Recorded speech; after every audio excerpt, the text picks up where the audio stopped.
you that you really can't go far without networking. Networking is one of the main core ways of building your therapy practice. Now, hey, Authentic Therapist, it's Keisha here, the founder of Peaceful Mental Health Counseling Services and also the founder of Authentic Profitable Practice, where we help therapists like you start from the ground up to build a successful therapy practice. When we talk about networking, it really just essentially means that we are connecting with people outside of our circle as well as inside of our circle. When you're networking, you can't just stay in one place. We need to be able to find ways to connect to our ideal client. And the only way that we are able to do that is by connecting to people who would then connect to our ideal client.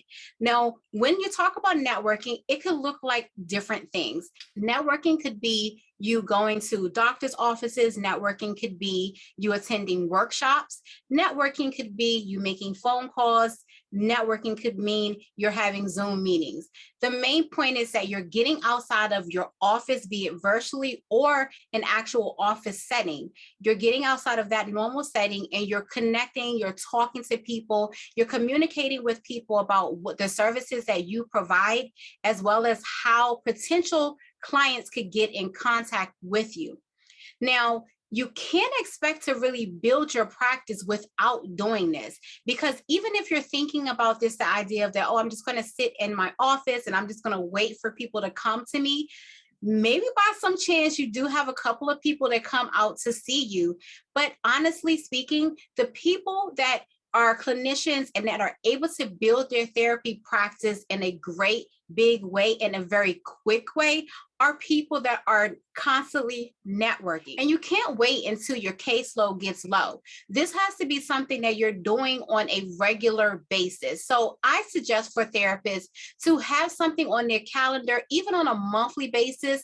Even if you say, okay, I'm going to set aside 1 month for an hour to write down people that I would potentially like to speak with, like to meet with, or be able to connect with in some way. Keep a list for yourself. Now, maybe do another hour where whatever day, whatever time you choose, that's going to be your time in your day that you're going to be devoted to reaching out to other people and to be able to cultivate a network of therapists or a network of other providers or services or service providers that possibly may meet your ideal client. This is going to be super crucial. You can even think about finding community meetings. If you know that you work typically inside of a specific city or a specific jurisdiction, think about the meetings that they typically have within that community. It could be a meeting at a school. It could be a meeting at an organization, but you just want to stay connected. Again, keep going back to this, people that would be then connected to your ideal client.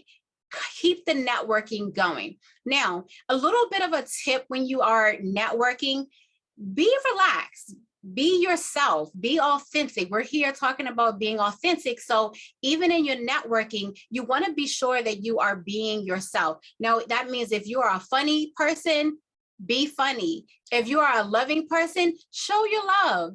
If you consider yourself to be very professional and very organized, show that and demonstrate that as you are communicating with these people that you're networking with.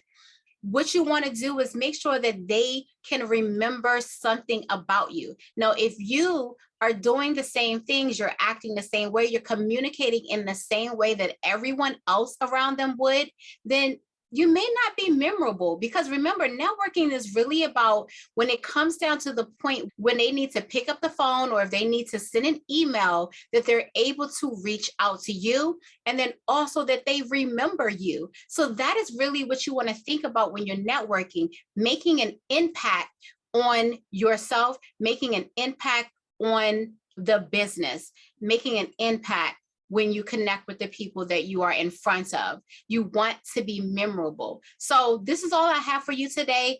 Continue to network, be encouraged to network if you're not already networking, and don't be afraid to network. Guys, you have to build these practices. You don't want to have a practice where no one's coming to you. So if you want to build the practice, then get into the practice of networking. Now, remember to live authentically, work authentically, be authentic therapists. Take care.